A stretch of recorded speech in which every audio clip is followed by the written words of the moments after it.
Good morning, ladies and gentlemen. JB Wildlife reporting live from my troll post under the bridge as usual. Sunrise. We got low tide this morning.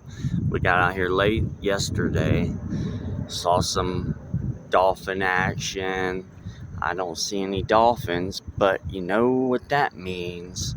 I guarantee you there's a big fat flatty right behind that corner right there, waiting for the tide to push some mud minnows past, or maybe a mullet.